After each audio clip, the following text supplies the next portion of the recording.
The Nectar of Devotion by His Divine Grace, A.C. Bhaktivedanta Swami, Prabhupāda. Chapter 12. Revealed Scriptures.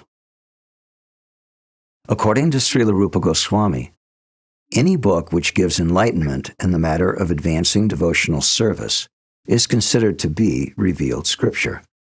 Srila Madhvacharya has also defined revealed scriptures as referring to books such as the Ramayana, Mahabharata, Puranas, Upanishads, Vedanta, and any other literature which is written in pursuance of such revealed scriptures. In the Skanda Purāṇa there is the statement, "A person who is constantly engaged in reading literature enunciating the cultivation of Vaiṣṇava devotional service is always glorious in human society, and certainly Lord Krishna becomes pleased with him.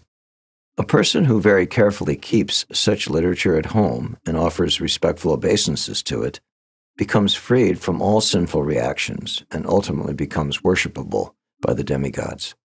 It is also said to Narada Muni, "My dear Narada, a person who writes Vaishnava literature and keeps such literature at home has Lord Narayan always residing in his house." In Srimad Bhagavatam, 12th Canto, 12th Chapter, 12th Verse, it is stated, Srimad Bhagavatam is the essence of all Vedanta philosophy.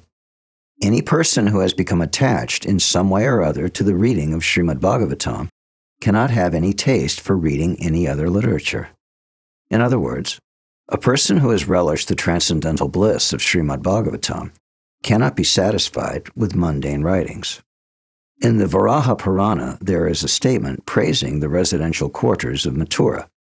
Lord Varaha tells the men of earth, "Any person who becomes attracted to places other than Mathura will certainly be captivated by the illusory energy." In the Brahmanda Purāṇa, it is said that all the results of traveling on all the pilgrimages within the three worlds can be achieved simply by touching the holy land of Mathura. In many Shastras, scriptures, it is said that simply by hearing, remembering, glorifying, desiring, seeing, or touching the land of Mathura, one can achieve all desires. In the Padma Purāṇa, there is a nice statement praising the service of the Vaiṣṇavas or devotees. In that scripture, Lord Śiva tells Pārvatī, "My dear Pārvatī, there are different methods of worship, and out of all such methods, the worship of the Supreme Person is considered to be the highest. But even higher than the worship of the Lord is the worship of the Lord's devotees." A similar statement is in the 3rd Canto, 7th Chapter, 19th Verse of the Srimad Bhagavatam. "Let me become a sincere servant of the devotees, because by serving them one can achieve unalloyed devotional service unto the lotus feet of the Lord.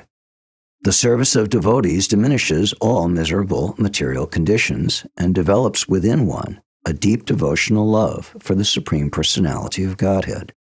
In the Skanda Purāṇa, there is a similar statement. Persons whose bodies are marked with tilak, symbolizing the conch shell, wheel, club, and lotus, and who keep the leaves of tulsi on their heads, and whose bodies are always decorated with gopi chandan, even seen once, can help the seer be relieved from all sinful activities. A similar statement is found in the 1st Canto, 19th Chapter, 30th Verse of the Srimad Bhagavatam. There is no doubt about one's becoming freed from all reactions to sinful activities after visiting a devotee or touching his lotus feet or giving him a sitting place. Even by remembering the activities of such Vaishnavas, one becomes purified, along with his whole family. And what then can be said of rendering direct service to him? In the Adi Purāṇa, there is the following statement by Lord Krishna himself addressed to Arjuna. "My dear Partha, one who claims to be my devotee is not so. Only a person who claims to be the devotee of my devotee is actually my devotee. No one can approach the Supreme Personality of Godhead directly. One must approach him through his pure devotees. Therefore, in the system of Vaishnava activities, the first duty is to accept a devotee as spiritual master, and then to render service unto him." Sri Rupa Goswami affirms that all the quotations given in the Bhakti Rasamrita Sindhu from different scriptures are accepted by the great acharyas and devotees of the Lord. In the Padma Purāṇa, there is a statement that one should perform the ceremonies for the Lord according to one's financial position. Everyone should observe the different ceremonies and celebrations of the Lord by all means. One of the most important of these ceremonial functions is called Urjavrata. Urjavrata is observed in the month of Kartik, October-November. Especially in Vrindavan, there is a specific program for temple worship of the Lord in his Damodar form. Damodar refers to Krishna's being bound with rope by his mother, Yashoda. It is said that just as Lord Damodar is very dear to his devotees, so the month known as Damodar, or Kartik, is also very dear to them. The execution of devotional service during Urjavrata in the month of Kartik is especially recommended to be performed at Mathura. This system is still followed by many devotees. They go to Mathura or Vrindavan and stay there during the month of Kartik, specifically to perform devotional services during this period. In the Padma Purāṇa it is said, "The Lord may offer liberation or material happiness to a devotee, but after some devotional service has been executed, particularly in Mathura during the month of Kartik, the devotees want only to attain pure devotional service unto the Lord." The purport is that the Lord does not award devotional service to ordinary persons who are not serious about it.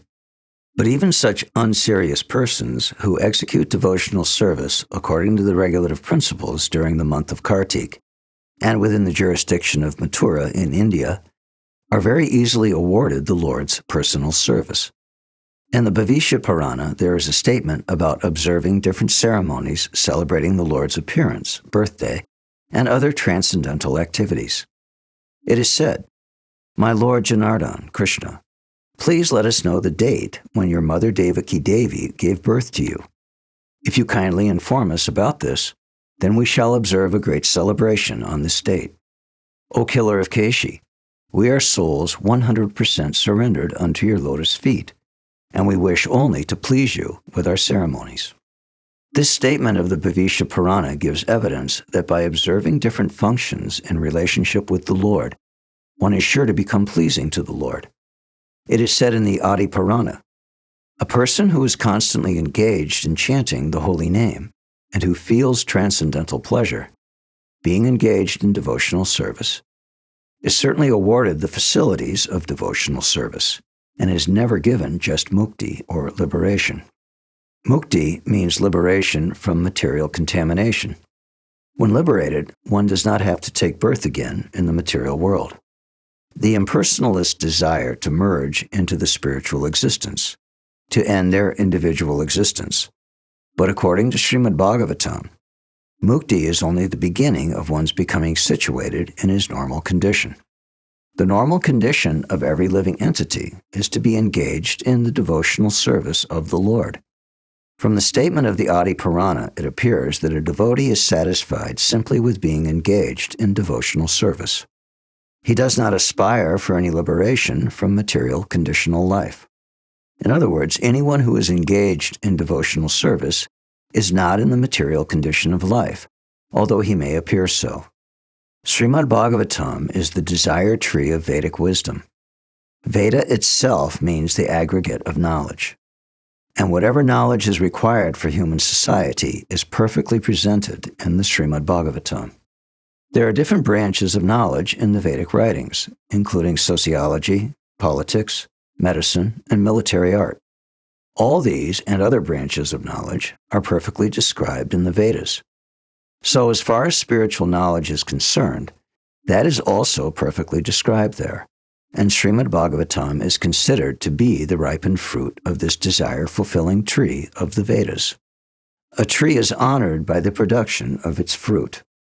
For example, a mango tree is considered very valuable because it produces the king of all fruits, the mango. When the mango fruit becomes ripened, it is the greatest gift of that tree. And Srimad Bhagavatam is similarly held to be the ripened fruit of the Vedic tree.